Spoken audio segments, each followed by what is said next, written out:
World में सबसे पहले बात करेंगे उस शख्स की जिसकी चर्चा राष्ट्रपति ट्रंप के बाद अमेरिका में इस वक्त सबसे ज्यादा हो रही है। नाम है जोहरान ममदानी।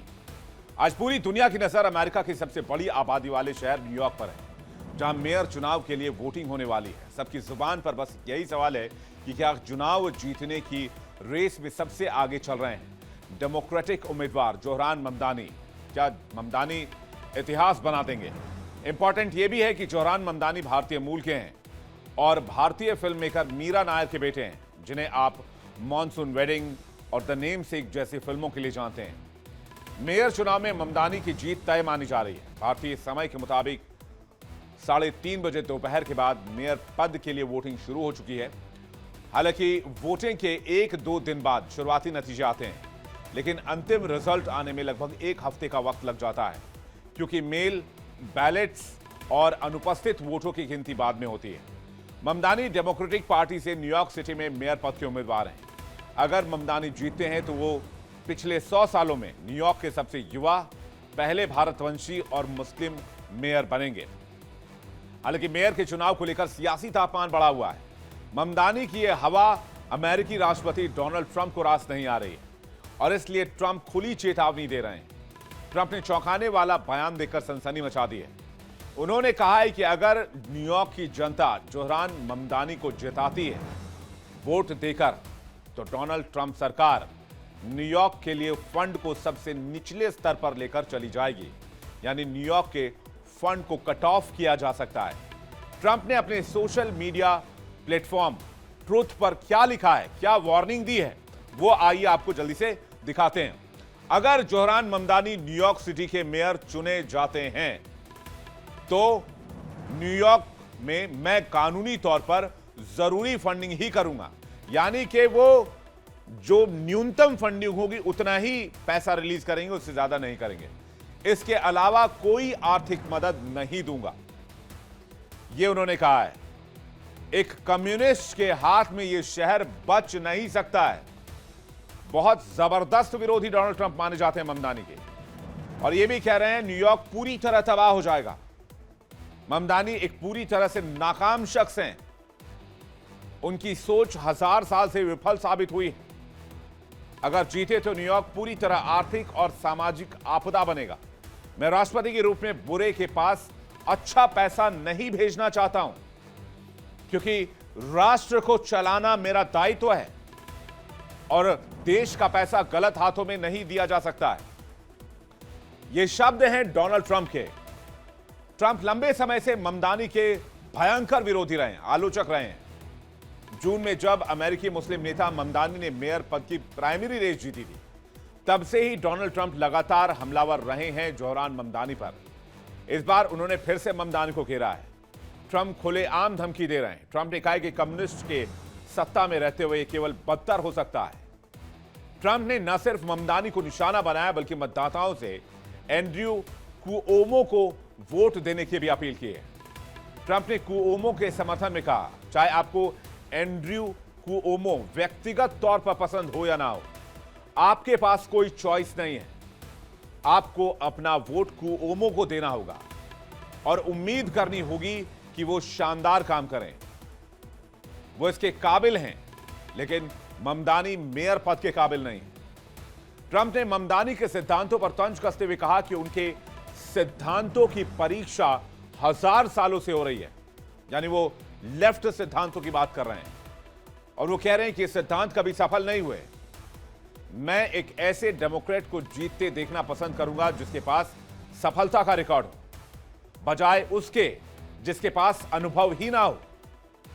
वो पढ़ाई में भी अच्छे नहीं थे और वो दुनिया के सबसे महान शहर को उसकी पुरानी शान, उसकी पुरानी विरासत कभी वापस नहीं दिला सकेंगे। सिर्फ ट्रंप ही नहीं, एलन मस्क भी जोहरान ममदानी का विरोध कर रहे हैं। एलन मस्क ने भी ममदानी पर निशाना साधा है। उन्होंने अपनी सोशल मीडिया साइट एक्स पर पोस्ट में लिखा, न्यूयॉर्क में मतदान करना याद रखें, ध्यान रखें ममदानी या काटिस, उनका जो भी नाम हो, लेकिन वोट कुओमो को ही दें। न्यूयॉर्क का ये मेयर चुनाव सिर्फ अब मुद्दों का चुनाव नहीं रह गया है।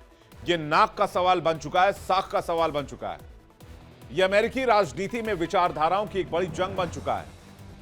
इसलिए इस बार मेयर पद के लिए मुकाबला 3 दावेदारों के बीच में है। कौन कौन से वो 3 उम्मीदवार हैं, आइए देखते हैं। जोहरान ममदानी खड़े हैं डेमोक्रेट्स की तरफ से। एंड्रयू कुओमो निर्दलीय खड़े हैं और कार्टिस सिल्वा रिपब्लिकन पार्टी की तरफ से खड़े हैं, जो कि डोनाल्ड ट्रंप की पार्टी कही जाती है। अब ममदानी की जीत के रास्ते में 2 लोग खड़े हैं। न्यूयॉर्क के पूर्व गवर्नर एंड्रयू कुओमो खुद भी डेमोक्रेटिक पार्टी से हैं, लेकिन वो निर्दलीय चुनाव लड़ रहे हैं। कुओमो का कहना है कि ममदानी की नीतियां इतनी खतरनाक हैं कि अगर वो जीत गए तो शहर में चल रहे बिजनेसेस तबाह हो जाएंगे। इसके जवाब में ममदानी उन्हें ट्रंप की कठपुतली बता रहे हैं। ममदानी के दूसरे विरोधी रिपब्लिकन उम्मीदवार कार्टिस सिल्वा हैं। वो ममदानी और कुओमो दोनों को शहर के विकास का विरोधी बता चुके हैं।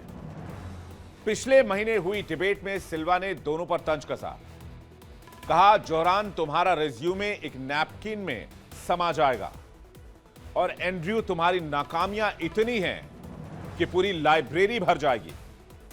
अलग अलग पोल्स में जोहरान ममदानी को 47% लोगों का समर्थन मिला है और वो एंड्रयू कुओमो से 18 पॉइंट आगे चल रहे हैं। तीसरे स्थान पर रिपब्लिक उम्मीदवार कार्टिस सिल्वा हैं, जिन्हें 16% लोगों का समर्थन हासिल है। ममदानी ने जून में डेमोक्रेटिक प्राइमरी में कुओमो को हरा दिया था। इस बार वो न्यूयॉर्क वासियों से वादा कर रहे हैं कि वो महंगाई कम करेंगे, किराया फ्रीज करेंगे और सस्ती आवास योजना लेकर आएंगे। अब जिस चुनाव के लिए अमेरिका में वार पलटवार इतनी तेज है, सियासत इतनी जबरदस्त हो रही है, इसके बारे में भी आपको बताते हैं कि आखिर न्यूयॉर्क में मेयर चुनाव कराया कैसे जाता है। दरअसल हर चुनाव की तरह अमेरिका में जितने भी चुनाव होते हैं, मेयर चुनाव भी हर 4 साल में होता है। रजिस्टर्ड वोटर्स ही वोट डाल सकते हैं। वोट डालने के लिए उम्र 18 साल से ज्यादा होनी चाहिए। चुनाव 2 चरणों में होते हैं। पहला है प्राइमरी इलेक्शन, उसके बाद दूसरा आता है जनरल इलेक्शन। प्राइमरी इलेक्शन में पार्टी उम्मीदवार चुनती है और हर पार्टी से एक विजेता चुना जाता है। इसके बाद बारी आती है आम लोगों के वोट करने की, जिसे जनरल इलेक्शन के नाम से जाना जाता है। विजेता आम जनता के सामने चुनावी मैदान में उतरते हैं। इसमें जो उम्मीदवार सबसे ज्यादा वोट हासिल करता है वही चुनाव जीता, वो मेयर बनता है। न्यूयॉर्क सिटी में रैंक चॉइस वोटिंग सिस्टम लागू है। ये न्यूयॉर्क सिटी का एक खास तरीका होता है। कैसे खास है ये भी आपको बताते हैं। मतदाता 1, 2, 3, 4, 5 क्रम में पसंदीदा उम्मीदवारों को रैंक करते हैं। अगर किसी को पहले राउंड में 50% से ज्यादा वोट मिल गए तो वो मेयर का चुनाव जीत जाता है। अगर किसी को पहली पसंद में 50% वोट नहीं मिले तो सबसे कम वोट पाने वाला बाहर हो जाता है। फिर उसे सेकंड चॉइस में जोड़ दिया जाता है। यह तब तक चलता है जब तक किसी उम्मीदवार को 50% से ज्यादा वोट नहीं मिल जाता। तो यह तो प्रक्रिया की बात रही, लेकिन यह चुनाव इसलिए भी अहम माना जा रहा है क्योंकि यह अमेरिका का सबसे शक्तिशाली स्थानीय पद माना जाता है। न्यूयॉर्क सिटी का मेयर पूरे शहर का प्रशासन संभालता है, यानी कि police, education, transport, housing, budget जैसी चीजों पर फैसला करता है। कौन सी नीतियां लागू होंगी और शहर किस दिशा में बढ़ेगा, यानी कि एक मिनी प्रधानमंत्री जैसा रोल है। न्यूयॉर्क सिटी के मेयर अक्सर राष्ट्रीय राजनीति के बड़े चेहरे बन जाते हैं। माइकल ब्लूमबर्ग राष्ट्रपति पद तक पहुंचे और रूडी गिuliani 9/11 के बाद राष्ट्रीय नायक बने। इसलिए जोहरान ममदानी की चर्चा हो रही है, एक युवा चेहरा जो भविष्य में अमेरिका की राजनीति बदल सकता है। इसलिए अब वहां पर इस नाम को लेकर सियासत काफी तेज हो गई है। अब जोहरान ममदानी के प्रोफाइल के बारे में भी जानिए कि वो इस मुकाम पर कैसे पहुंचे। ममदानी का युगांडा से क्या कनेक्शन है। दरअसल जोहरान ममदानी भारतीय अमेरिकी फिल्म निर्माता मीरा नायर के बेटे हैं। उनका जन्म युगांडा के कंपाला में हुआ था, जहां उनकी मां की मुलाकात उनके पिता से हुई थी। जोहरान के पिता महमूद ममदानी युगांडा के निवासी हैं और उनकी जड़ें गुजरात में जुड़ी हुई हैं। वो 7 साल की उम्र में परिवार के साथ न्यूयॉर्क चले गए थे। इसके बाद वहीं पले बढ़े। हालांकि ममदानी राजनीति में आने से पहले हिप हॉप रैपर रह चुके हैं। उनका सबसे मशहूर गाना कांडा था, जो युगांडा में बहुत वायरल हुआ। इस गाने में युगांडा की राजधानी कंपाला की जिंदगी और युवाओं की चुनौतियों को दिखाया गया था। ममदानी का मानना था कि संगीत के जरिए उन्होंने पहली बार महसूस किया कि समाज में असमानता और पहचान की राजनीति पर आवाज उठानी जरूरी है। जोहरान ने 2014 में बोउडोइन कॉलेज से अफ्रीकन स्टडीज में डिग्री ली। कॉलेज के दौरान ही उन्होंने student for justice in Palestine संगठन की स्थापना की। बाद में उन्होंने क्वींस में फोरक्लोजर प्रिवेंशन काउंसलर के तौर पर काम किया। यहां उन्होंने किराएदारों को बेदखली से बचाने में मदद की। कॉलेज से निकलने के बाद ममदानी क्वींस चले गए। फिर 2017 में उन्होंने डेमोक्रेटिक पार्टी से अपनी राजनीति की शुरुआत की। फिर 2020 में न्यूयॉर्क स्टेट असेंबली के लिए चुने गए। क्वींस के एस्टोरिया से चुने गए। 2022 और 2024 में उन्हें निर्विरोध जीत मिली। ममदानी ने विधानसभा में 20 विधेयकों का समर्थन किया, जिनमें से 3 कानून के रूप में पारित हुए। न्यूयॉर्क की युवा प्रगतिशील राजनीति का चेहरा, कार्यकाल के दौरान आम लोगों से जुड़े मुद्दे उठाए। वैसे ममदानी खुद को डेमोक्रेटिक सोशलिस्ट कहते हैं। वो सस्ता घर, टैक्सी ड्राइवर्स के अधिकार, पब्लिक ट्रांसपोर्ट के समर्थक, किफायती आवास को न्यूयॉर्क के हर लोगों तक पहुंचाने की बात। रेंट कैप विधेयक ने उन्हें काफी लोकप्रिय भी बना दिया। ममदानी का चुनावी एजेंडा सीधा आम लोगों की जेब और उनकी रोजमर्रा के जीवन से कनेक्ट होता है, इसलिए भी वो बहुत पॉपुलर है। वो वादा कर रहे हैं कि न्यूयॉर्क को ऐसा शहर बनाया जाएगा जहां हर व्यक्ति सम्मानजनक और सुरक्षित जीवन जी सके। ममदानी का कहना है कि इन योजनाओं के लिए फंडिंग बड़े कॉरपोरेशंस और शहर के अमीर तबके पर नए टैक्स लगाकर की जाएगी। उनका अनुमान है कि इससे करीब 9 अरब डॉलर जुटाए जा सकते हैं। इन टैक्सों के जरिए ममदानी को न्यूयॉर्क स्टेट असेंबली और गवर्नर कैथी होचुल का समर्थन चाहिए। हालांकि अमेरिकी राष्ट्रपति ट्रंप उनकी नीतियों से खुश नहीं दिखते। वो जोहरान ममदानी को पागल कम्युनिस्ट करार दे चुके हैं। अब आपको बताते हैं कि ममदानी आखिर क्यों घर और ट्रांसपोर्ट जैसे मुद्दे उठाते हैं। इसे जरा समझना होगा। तो आइए इसको जानते हैं। ममदानी के बड़े मुद्दे क्या है। सबसे पहले तो घर की वकालत करते हैं। अमेरिका में वैसे भी घर होना, न्यूयॉर्क में घर होना बहुत बड़ी बात होती है, और जब वहां पर सस्ता घर की बात होती है तो हर किसी का ध्यान इस ओर जाता है। वो कहते हैं हर इंसान को रहने के लिए घर मिलना चाहिए, तो लोग उन्हें सपोर्ट करते हैं। वो कहते हैं कि चाहे उसकी आमदनी कुछ भी हो, लेकिन घर एक नेसेसिटी है। ममदानी ने रेंट कंट्रोल का भी समर्थन किया, यानी कि मकान का किराया एक सीमित दायरे में होना चाहिए, उससे बाहर नहीं होना चाहिए। जबकि न्यूयॉर्क में किराया बहुत ज्यादा है और आम आदमी को घर मिलना तो न्यूयॉर्क में ऐसा है जैसे किसी का चांद पर पहुंचना हो, इतना मुश्किल है। और ममदानी कहते हैं कि घर एक हक है, घर कोई लग्जरी नहीं है। इसके बाद वो टैक्सी ड्राइवर के अधिकारों की बात करते हैं, और ज्यादातर टैक्सी ड्राइवर अप्रवासी हैं। टैक्सी ड्राइवरों पर कर्ज और आर्थिक दबाव बहुत है। कई ड्राइवरों ने तो आर्थिक संकट की वजह से आत्महत्या तक की है। ममदानी ने टैक्सी मिडिलियन डेट रिलीफ प्लान का समर्थन किया है, यानी कि वो साफ साफ कह रहे हैं कि गरीबी में नहीं जीना चाहिए। उन्होंने कहा जो हमें सड़कों पर चलाते हैं उन्हें सहूलियत मिलनी चाहिए। इसके बाद बारी आती है सस्ता पब्लिक ट्रांसपोर्ट की। सस्ता पब्लिक ट्रांसपोर्ट यानी हर नागरिक को यात्रा का अधिकार देना। फ्री फेयर फॉर ऑल अभियान चलाया जिसके लिए उन्होंने, ताकि आर्थिक तंगी किसी की यात्रा में रुकावट ना बने। फिर आर्थिक और सामाजिक समानता की बात करते हैं। ममदानी का मानना है कि सिस्टम सिर्फ अमीरों के पक्ष में बना है। वो चाहते हैं अमीरों से ज्यादा टैक्स लिया जाए और उस पैसे से आम लोगों की मदद की जाए, जिससे अमीर और गरीब के बीच की खाई को कम किया जा सके। फिर बारी आती है न्याय और मानवाधिकार की। वो कहते हैं हर इंसान को समान हक और इंसाफ मिलना चाहिए, चाहे वो किसी भी धर्म से हो, किसी भी रंग से हो, किसी भी देश से हो। वो नस्ल भेद, भेदभाव और पुलिस हिंसा के भी खिलाफ है। और ये बातें अमेरिका में जो लोग बाहर से रह रहे हैं उनको बहुत कनेक्ट करती है। अब ममदानी के वायदों से परेशान कौन है? तो वो तबका परेशान है जिसे वो टैक्स वसूलने की बात कर रहे हैं, यानी कि बिजनेसमैन, कारोबारी। ममदानी के वायदों से शहर के कारोबारी बहुत परेशान हो गए। जब जून में उन्होंने डेमोक्रेटिक प्राइमरी जीती तो वॉल स्ट्रीट में चिंता बढ़ गई थी। कई कारोबारियों ने शहर छोड़ने तक की धमकी दे दी। कुछ बिजनेसमैन ने कहा था न्यूयॉर्क अब बर्बाद होने से बस एक कदम दूर है। और ध्यान रखिए, डोनाल्ड ट्रंप भी एक बिजनेसमैन है और डोनाल्ड ट्रंप और ममदानी के बीच 36 का आंकड़ा है।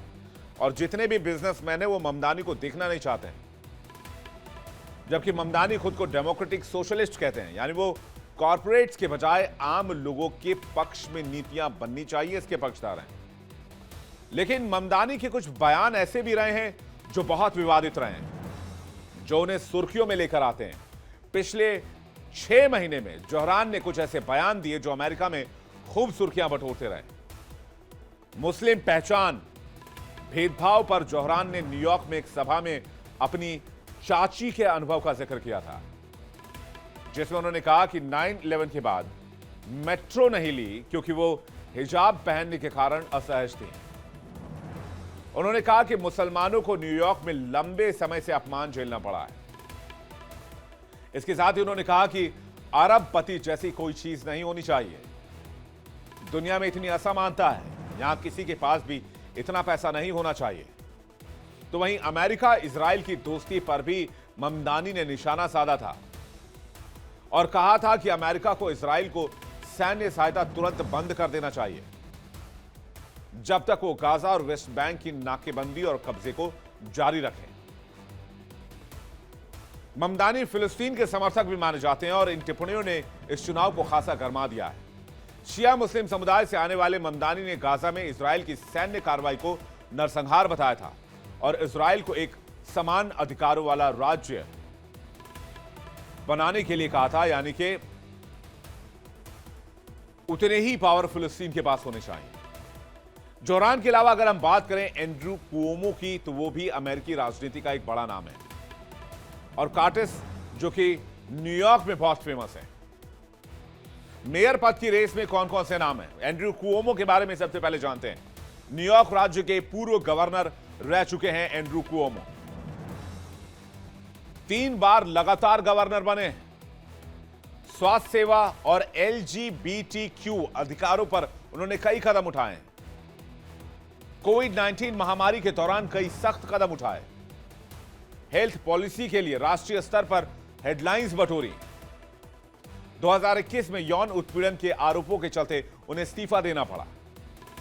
उन्होंने आरोपों को राजनीतिक साजिश बताया और अब स्वतंत्र उम्मीदवार के तौर पर न्यूयॉर्क सिटी मेयर की रेस में कूद पड़े हैं। डेमोक्रेटिक पार्टी छोड़ने के बाद भी उनका नाम, नेटवर्क और अनुभव आज की तारीख में बहुत बड़ा है। फिर बारी आती है कर्टिस सिल्वा की, जो कि रिपब्लिकन पार्टी के नेता हैं। इनको ट्रंप का समर्थन भी हासिल है। गार्डियन एंजल्स संगठन के कारण पूरी दुनिया में जाने जाते हैं। लंबे समय तक रेडियो शो चलाने के बाद उन्होंने राजनीति में एंट्री ली। 2021 में उन्होंने न्यूयॉर्क मेयर पद का चुनाव लड़ा था, लेकिन उस समय चुनाव हार गए थे। राजनीति और न्यूयॉर्क में एक जाना माना नाम है कर्टिस सिल्वा, जिनकी तस्वीर इस वक्त आप यहां पर देख रहे हैं। चलिए अब यह जानने की कोशिश करते हैं कि न्यूयॉर्क अमेरिका के लिए कितना इंपॉर्टेंट है और यहां का मेयर चुनाव नाक और साख का सवाल क्यों है। न्यूयॉर्क सिटी को अमेरिका का दिल कहा जाता है। यहां का मेयर होना सिर्फ एक शहर का मुखिया बनना नहीं है, बल्कि अमेरिका की सबसे प्रभावशाली राजनीतिक कुर्सियों में बैठने के जैसा है। यही वजह है कि इस चुनाव पर दुनिया भर की निगाहें टिकी हुई हैं। न्यूयॉर्क सिटी का अपना एक अलग बजट है, नियम कानून है। मेयर तय करते हैं कि टैक्स का पैसा कहां खर्च होगा। न्यूयॉर्क सिटी को अमेरिका की आर्थिक राजधानी कहा जाता है। क्यों कहा जाता है, इसे समझना होगा। न्यूयॉर्क की सालाना जीडीपी सुनकर आप हैरान रह जाएंगे। 2.3 ट्रिलियन डॉलर, यानी अब अपने देश से ही कंपेयर करेंगे तो हमारे देश की जीडीपी के आधे से ज्यादा है। न्यूयॉर्क सिटी का बजट कई देशों के बजट से बहुत बड़ा है, और अगर आपने पाकिस्तान से कंपेयर कर दिया तो वहां से 10-20 गुना ज्यादा है। करीब 100 अरब डॉलर से ज्यादा का बजट है न्यूयॉर्क का। मेयर प्रशासन, पुलिस, ट्रांसपोर्ट, हाउसिंग, एजुकेशन और हेल्थ सिस्टम पर कंट्रोल रखता है। यहां यूएन का हेडक्वार्टर भी है और दुनिया का सबसे बड़ा शेयर बाजार वॉल स्ट्रीट यही है। दुनिया के 180 से ज्यादा देशों के लोग यहां रहते हैं। जमीन और बिल्डिंग दुनिया में सबसे महंगी है। बड़ी कंपनीज का हेडक्वार्टर यहीं पर है।